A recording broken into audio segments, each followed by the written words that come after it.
High court के झटके के बाद सुप्रीम कोर्ट पहुंच गए अरविंद केजरीवाल। और आपको बता दें, सीजेआई की अध्यक्षता वाली बेंच में सुनवाई की मांग की गई है। आम आदमी पार्टी को आरोपी बनाने का रास्ता फिलहाल खुल गया है। जो हाईकोर्ट की तरफ से कल एक टिप्पणी की गई थी और इसी टिप्पणी के बाद अब ये आशंकाएं तेज हो गई है कि क्या आम आदमी पार्टी को भी आरोपी बनाया जा सकता है। शराब नीति केस में ईडी आप पार्टी को आरोपी बना सकती है, इस वक्त की बड़ी और अहम खबर।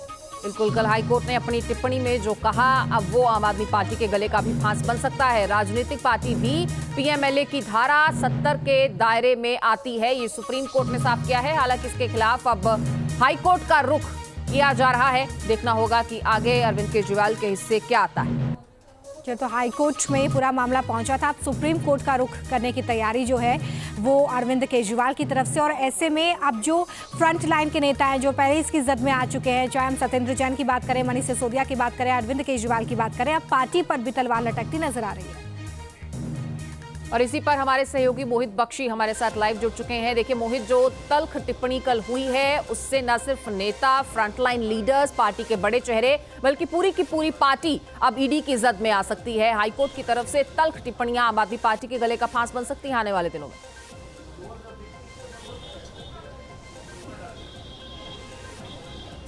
जी बिल्कुल, फांस बन सकती हैं और परेशानी बढ़ भी रही है। यही वजह है कि बीजेपी आक्रामक है और लगातार हमला कर रही है। लेकिन आम आदमी पार्टी ने भी स्पष्ट कर दिया है कि वो बिल्कुल इस मामले पर बैकफुट पर नहीं जाने वाले। उन्होंने इसीलिए सुप्रीम कोर्ट का रुख किया। कल सबसे पहले हमने खबर दिखाई थी और बताया था कि जो आम आदमी पार्टी है वो बिना देरी किए सुप्रीम कोर्ट का रुख करेगी। कल रात को ही ऑर्डर अपलोड हुआ है और जिसके बाद आज सुबह ही सुप्रीम कोर्ट के लिए आम आदमी पार्टी ने अप्रोच कर दिया है। तो आप अंदाजा लगा सकते हैं कि इस मामले की गंभीरता का और साथ इस मामले में कितनी तेजी से कार्रवाई चाहती है आम आदमी पार्टी।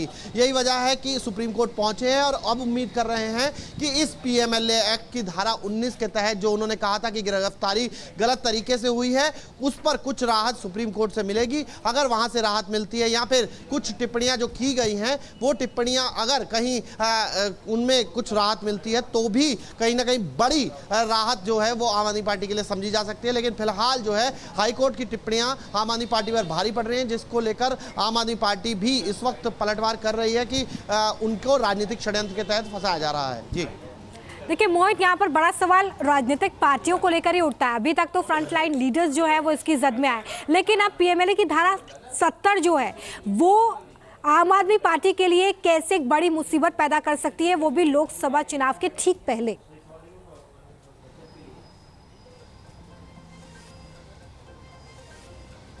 देखिए, ये समझना होगा कि इसमें जो टिप्पणी की गई है उसमें कहा गया है कि कंपनी यानी कि लोगों का समूह और पार्टी यानी कि लोगों का समूह। तो ऐसे में सुप्रीम कोर्ट क्या वाकई ये मानता है कि एक राजनीतिक दल भी जो है वो एक कंपनी हो सकता है? यही वजह है कि जो आम आदमी पार्टी चाहती थी कि इस तरीके की जो टिप्पणियां की गई हैं उनमें क्लैरिटी जो है वो सुप्रीम कोर्ट से मिल सके और इसीलिए उन्होंने सुप्रीम कोर्ट का रुख किया बिना देरी किए हुए। जैसे ही कोर्ट का ऑर्डर अपलोड हुआ तो आम आदमी पार्टी सुप्रीम कोर्ट पहुंच गई है। अब इस पर सुनवाई कब होती है ये देखना ज्यादा अहम है, क्योंकि जब तक सुनवाई नहीं होगी और ये मामला इसी तरीके से चलेगा तो हाई कोर्ट की टिप्पणियां जो हैं वो आम आदमी पार्टी की तकलीफ बढ़ाती रहेंगी। जी चलिए, बहुत शुक्रिया मोहित इस तमाम जानकारी के लिए। रहेगी इस बड़ी खबर पर हमारी नजर।